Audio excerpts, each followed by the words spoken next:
સ્વાગત છે ફરી એકવાર આપણી યુટ્યુબ ચેનલ નકોમરીશની અંદર। આજના વિડીયોની અંદર વાત કરીએ ખેડૂતો માટે એક મહત્વપૂર્ણ સમાચાર મળી રહ્યા છે મિત્રો।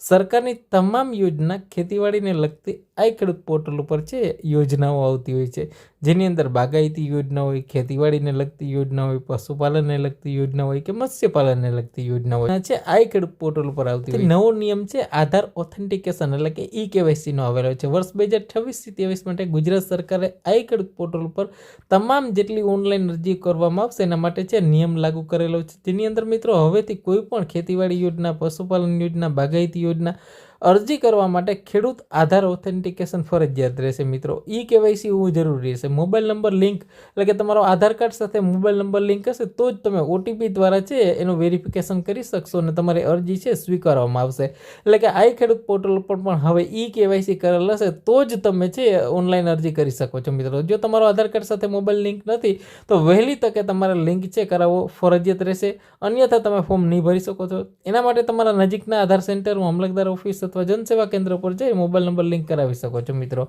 વિશેષ તમામ સરકારની જે યોજનાનો લાભ લેવા માટે છે આ ખેડૂત પોર્ટલ ઉપર સંપર્ક કરી શકો છો। એના માટે ઈ-KYC કરાવવું ફરજિયાત રહેશે મિત્રો વર્ષ 2026-23ની યોજનાનો લાભ લેવા માટે। તો ખાસ આ વિડીયો બીજા તમારા ખેડૂત મિત્રો સુધી પણ શેર કરશો।